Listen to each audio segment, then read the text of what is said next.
But nevertheless, I got a TV show. Oh. You want to hear some TV? Now, this would be Impact, correct? This would be Impact the next day.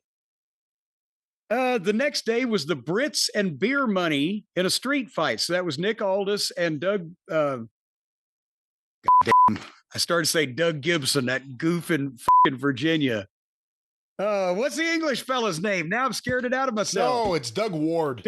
Doug Wade. No, Doug. Well, he worked as Doug Gibson. No, Doug Williams. Oh, God damn it. Marvin Ward. That's what I'm thinking. Marvin Ward. Well, he worked at all those things. Not very hard. Anyway, Doug Williams and Nick Aldis are the Brits, and they're against Beer Money, who are James Storm and Bobby Roode in a street fight. And I said, to me, this was the gold star match of the 3 days. As always, these guys all reported right on time for the match meeting, had great attitudes, and listened to all instruction. I told them in light of the afternoon meeting with Dixie, she had started having meetings with talent where she started trying to put her foot down and shit. Everybody needs to work hard for the rah-rah. Everybody's fuck. Anyway, I told them they had 6 minutes to go out and get over and burn the place to the ground or just have another routine bullshit weapons match. I gave them an outline of a street fight that still told a story and gave them a set of weapons for a serious fight, not comedy. They all had input as to what specific moves would be and made good suggestions. It was a team effort. When all was decided, they did exactly what was agreed on and didn't deviate from the plans. In execution, this could have been great or a flop. It was up to them, and they delivered. And here's the line, Brian, and this made me realize that I knew the guy. I showed Dispenza how I made the gimmicks and fixed the board to break so he can do it in the future if I'm not around. That has to be Chris Dispenza, the guy that's suing AEW for Moxley throwing him down. This was 16 years ago, and he wasn't a fresh-faced fucking high school kid. So I'm assuming he's around 50 at this point. Maybe that contributes to why he was a little more fragile. They worked their asses off. Fans loved it. Both teams were better off after it was over. So again, you know, they're booked. Okay, they got a street fight. And we've ended up giving them 6 minutes. And I don't know, Storm, I'm sure. I don't know what Rude's experience was. And the guys from the UK, I don't know if they were doing street fights then, but they just say, go out and have a fucking street fight for 6 minutes. And boom. So they had to, you don't just go out there and hit each other with a bunch of shit that's laying around. Work spots with the gimmicks so they mean something. Gimmick them so they don't hurt anybody. Do something so it gets a pop and pays off because the heel has gotten his comeuppance rather than just somebody got hit with something hard. So, and they were very receptive to that because, hey, we want to get over. The only ones that were laying on their ass was most of the high-priced fucking talent over 50. Anywho, so that makes some sense, right? Yes. So then, Team 3D versus Matt Morgan and Kurt Angle in a tables match with Bobby Lashley on color. I didn't even remember this happened. And I actually don't even remember what happened. And once again, no problems with talent being on time. I think everyone knew to behave, especially at this set of tapings. So they've just been dressed down. Bubba set the vast majority of this up as these newfangled table matches are his specialty, but I gave him the finishing sequence, and Bubba nor anyone else had any problem with that. The dust-up with Lashley and Angle worked, was a good tease for the future. The match was as good as a tables match can be, even though I'm not a fan, because the inherent problems, i.e. no false finishes, and the difficulty of getting the fans in anything not involving the table. However, as they were going home on the last table tease, Kurt was to pull the table out from under Morgan, but his hip went out as he tried. And this was when Kurt was packing himself in ice after every goddamn match. And although Matt didn't go through it, his leg hit the table and broke the legs. I buzzed the ref from the truck to keep him going. While we got the replacement table after a few minutes of confusion, we got it and they got back on track. Editing will fix the finished product, but a lesson was learned that furniture doesn't always work with us. Kurt was in the floor afterward being worked on by the trainer for his hip, which was the same thing that was hurt after last month's pay-per-view, but he was up and walking shortly afterwards.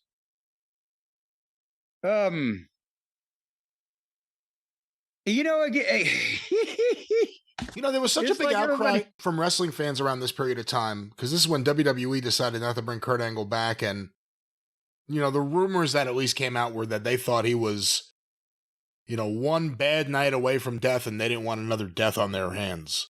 Or on their roster, however you want to phrase it. What concerns did you guys have in TNA? Because he came in there and had some real physical matches and the stuff with him and Samoa Joe, a bunch of stuff. Were there the same concerns in TNA, and did they start to dissipate? I mean, what was it like with Kurt Angle around this period of time? He had the complete opposite problem that most of the high-priced WWF veterans had, in that most of them wanted to sit around on their fucking ass and not do shit for their money, but he wanted to work too hard. He was killing himself, and not even with the substances, which were a byproduct of he was killing himself, but he was just, that's why people win Olympic gold medals, probably because they're just determined and they're driven and they're whatever. He was not going to let anything stop him from doing the goddamn anything he wanted to do, anything he needed to do, anything he was called for to do. Every night after the pay-per-views, he would be laid on the ground with bags of ice taped to his shoulder, his knees, his hips, his back, neck. And this is at a period of time also when it's no secret that part of the reason why Jeff wasn't there anymore was because Kurt's marriage had not gone well and Karen had been a part of the whole kerfluffle. And Kurt had personal issues and was also obviously, as he's talked about. So I'm not trying to bury him because I love Kurt Angle. And he's an amazing athlete. We always had nothing but wonderful things to say to each other. And I loved working with him, but he was going to fucking kill himself. He was going to break something irreparably or, something, so not even with the personal problems, just, and I'm like, you know what I mean? They saw him laying there in ice, packed in ice after every match. And that's why, again, I would say with this guy, do you want to book him a little less on fucking television? Just so that he wouldn't have to work so hard so much. And they, sometimes tried to do that.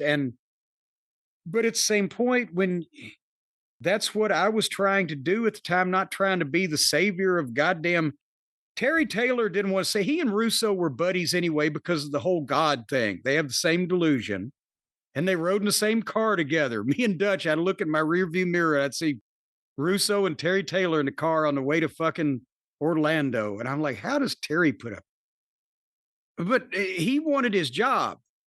That's why. And that's how he and so he wasn't going to argue everybody else, and they needed it or they depended on it or whatever. But I was not going to just bullshit everybody and say that the top guys were working hard when they weren't, or that the matches that are booked should have been pulled off better when they couldn't have been, or whatever the case.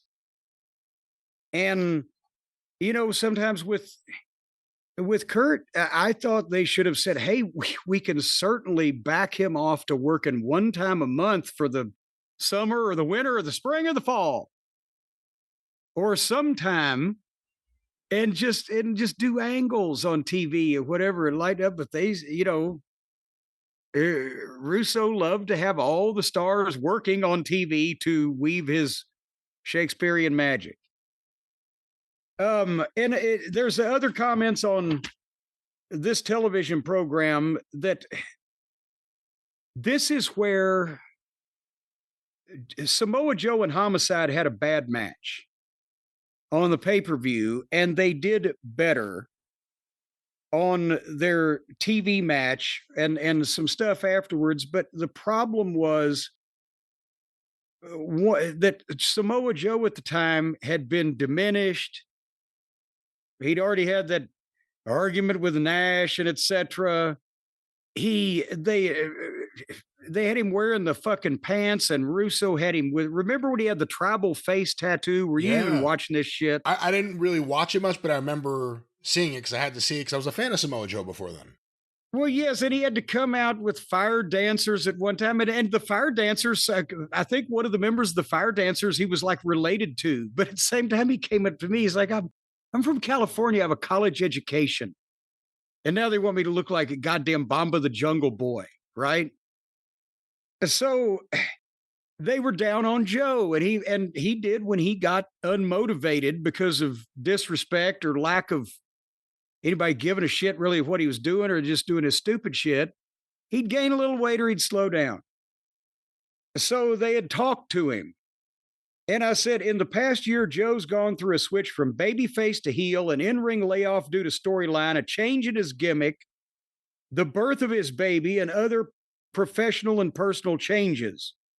And it's possibly just lost focus and or motivation. His renewed fire and performance on Monday and Tuesday after being talked to hopefully bears this out because I believe he has a lot to offer. I'm not sure the new pants he's wearing are flattering and the facial tattoo wears off in any kind of competitive match. This may need to be addressed. I wonder if we could tell him that the most important thing is his physical performance and we could adjust his look if he's not comfortable with it. Hint, hint. Very diplomatic. Pope De Niro, old Elijah Burke, had a good debut with Consequences Creed, who's now the New Day fellow, Xavier Woods. And you had Elijah Burke, obviously, in OVW. Yeah, well, we brought him into, he had never wrestled before he came to one of our tryout camps. And I think he's the only guy maybe that we ever took that didn't have any wrestling training whatsoever in a tryout camp. I said I've always found him a hard worker with a lot of charisma. Blah, blah, blah. But anyway, there's much more, but we're running long.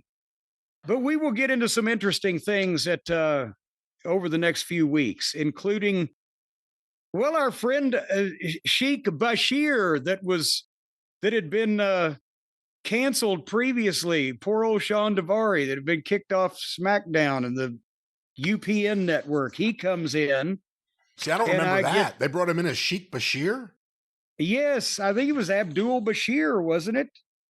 Did Russo see Martin Bashir on TV? Is that where he got it from? No, they had a group of the World Elite, which constituted Eric Young, because he was from Canada, Bashir, because he was from wherever they were saying he's from, Persia, I don't fucking know. The guys from England, because Russo's like, they're all foreigners, so they got to be heels in a group together. Oh, this was all fun. This was leading up to the big finish between me and TNA. But anyhow, is it odd that you should be asked to turn in comments? But no, that's not odd. But the same thing is I've found every time you turn shit like this in, somebody don't fucking like it. Then you're just hurting people's feelings. And you never heard anything back, right? It was a one-way thing. You send in your notes. Oh yeah, no, they don't like grade it and send it back when you misspelled, and no, and again, everybody knew that it was everybody, and they had brought Scott D'Amore, I think, was back at that point. They brought in some new agents. I think Lance Diamond, Simon Diamond, his real name's Pat Kenny, at 18 names. I like, various of these guys. I think they tried to talk him in that time into bringing D'Lo Brown in. Maybe they did, but a lot of those guys didn't have as much experience and hadn't been in the business long enough as the guys that were in the main events, as I've illustrated with some of these names. So they wouldn't listen to them, and these guys didn't want to tell them what to do. which is I've also illustrated in these notes, you were expected to at some point tell these guys what to fucking do. And at the same time, they wanted their jobs. They didn't want to tell Dixie that her pet little Shakespearean writer there was a goddamn imbecile. It was fucking her show up. And the boys, especially the main event guys, would just do what they wanted anyway. So we just tried to come up with shit that was palatable for them and still get to the same place they were supposed to. Whereas the younger talent that still may be in a prominent position but didn't have the stroke, they would just sit there and look at me like, what the fuck are we supposed to do? This doesn't make any sense. And then we'd figure something out. As long as Jeff was there, it kept me and Russo from having not only to coexist and actually work directly with each other, asking each other back and forth questions, but it also gave an ultimate authority to go to when something didn't make sense. And I had to tell Jeff, as a guy who knew the talent can't figure out how to do this, or they've, remember the famous incident where the first question everybody asked me was, how can we have a finish to this match when there was never actually a start to the fucking match? The bell never rings to start the match. And Russo's helpful suggestion was nobody will notice. But that's the only thing that anybody noticed every time I gave it to him. So you'd go to Jeff and he'd say, do it the right way. But that was gone. So everybody knew it was going to be me trying to put these matches together that I'd already been given by a complete imbecile that didn't understand that they couldn't be done and the stories were dreck. So it was a matter of time. Other than that call after he first left, did you hear from Jeff at all during this period of time, or was Jeff completely kind of not talking to anyone? No, then he was wherever he was at. Because he knew it was, at that point, a lost cause anyway. He was probably one of the ones that knew that Hogan was coming, I would think, first, so. In the end, we would all hear you say various things and know what you think about Dixie Carter. And she certainly proved herself to be incompetent, I think. She was able to fund the thing with her dad's money, but she thought she knew it. She thought she got it. She thought she knew the right people, and nothing ever worked. Were you already feeling that way about her at this period of time? Were you already thinking, the problem, it's never going to be better because we have Dixie here? It's not even just about Russo. It's just about her. Well, not really, because until this time period, I mean, she would show up. She wouldn't even come to all the TVs, but she'd be at a lot of them. And her big thing was getting there in time to get her makeup done and her hair done. And she would go out and sit in the impact zone and take pictures with the fans, and sometimes even holding the belt so she could take pictures with the fans. And yes, she's walking around and you don't go up and go, well, fuck you, or whatever. You're, hey, Dixie. But I really had very little interaction with her for the first 2.5 years, because otherwise than try to be polite in the hallway and saying hello, she didn't really interfere with what we were doing on TV day. I don't know what she was like in the office in Nashville for the people that went there. And I never thought about sitting down and having a long conversation with her, because I knew that she didn't understand wrestling. And why am I, other people wanted to talk to her and get friendly with her because then she's the boss and, she will continue to employ them. I dealt with Jeff. I was working for Jeff. I'm not there to be nice to people. I'm there to do this fucking show. So I would, nod and say hi and pass comments with Dixie, but I never had occasion to interact with her that much. And it was one of those deals where I need 5 minutes or 5 years. Anything in between ain't going to do either one of us any good.